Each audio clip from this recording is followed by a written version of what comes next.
एक बार एक जंगल में एक घर में दो कौवे रहते थे। कौवों की माँ बेहद परेशान रहती थी क्योंकि वे दोनों कौवे इतने ज्यादा बड़े हो गए थे कि अब उनकी शादी की उम्र गुजर रही थी और उनकी शादी भी नहीं हो रही थी। एक दिन की बात है, कौवों की माँ अपनी एक सहेली को कहती है कि मुझे मेरे बेटों की बड़ी चिंता होती है क्योंकि वो लोग इतने बड़े हो चुके हैं और अभी तक उनकी शादी नहीं हुई है। पता नहीं वह दोनों की शादी कब होगी, कहीं उनकी उम्र ना निकल जाए।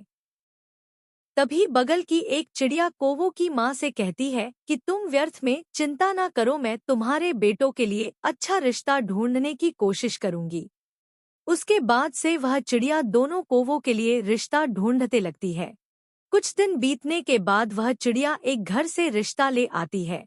उस घर में दो चिड़िया रहती थी। एक चिड़िया का नाम था टोनी चिड़िया, दूसरी का नाम मोनी चिड़िया। दोनों बहनों ने अभी शादी नहीं की थी और वह लोग भी एक अच्छे रिश्ते की तलाश में थे। तभी कौवों की माँ कहती है कि मुझे उन दोनों चिड़िया से मिलना है ताकि मैं उनके और उनके परिवार के बारे में जान सकूं। फिर मैं अपने बेटों की शादी के लिए राय दूंगी। उसके बाद एक दिन टोनी चिड़िया और मोनी चिड़िया कौवों के घर आती है। वह दोनों, टोनी चिड़िया और मोनी चिड़िया, बहुत ज्यादा लालची थी और एक अमीर घर की तलाश कर रही थी और उन्हें वही मिल गया जिसकी उन्हें तलाश थी। क्योंकि जिस घर में उनकी शादी होने वाली थी उस घर में बहुत सारे गहने और पैसे थे। यह देखकर टोनी चिड़िया और मोनी चिड़िया दोनों शादी के लिए राजी हो जाती हैं।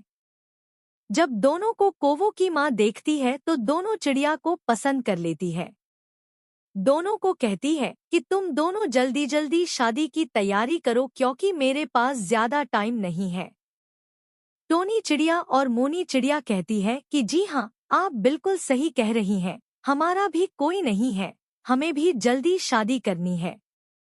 फिर उसके बाद से दोनों घरों में शादी की तैयारियां शुरू हो जाती है और जैसे जैसे समय बीतता है वैसे वैसे शादी का टाइम नजदीक आने लगता है। एक दिन की बात है, दोनों चिड़िया को कौवों की माँ अपने घर बुलाती है और कहती है कि तुम दोनों यह सब सोने के गहने देखो और पसंद करो। अगर तुम लोगों को इन गहनों में से भी नहीं पसंद आया तो हम तुम्हारे लिए इन गहनों को पिघलाकर नए गहने बनवा देंगे। दोनों लालची चिड़िया सोने के गहनों को बुरी नजर देखती है और उन्हें पसंद कर लेती है।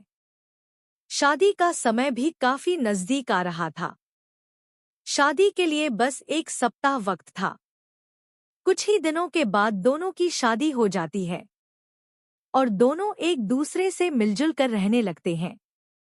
एक दिन दोनों चिड़िया मिलकर एक फैसला करती है कि जब उनकी सासू माँ मतलब कौवों की माँ की मृत्यु हो जाएगी तो वह उन सोने के गहनों को लेकर भाग जाएगी।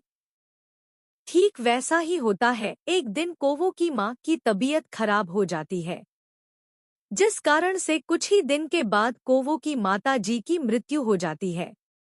इस बात का फायदा उठाकर वह दोनों, टोनी चिड़िया और मोनी चिड़िया, उनके घर के सभी पैसे और सोना लेकर भाग जाती है। फिर उसके बाद दोनों चिड़िया को खूब खोजा जाता है लेकिन उनका कोई अता पता नहीं चल पाता है। इस कारण से दोनों कौवे बहुत निराश रहने लगते हैं क्योंकि उनकी माता जी की मृत्यु भी हो गई थी। साथ ही उसके घर से सभी पैसे और गहने दोनों चिड़िया लेकर भाग गई थी।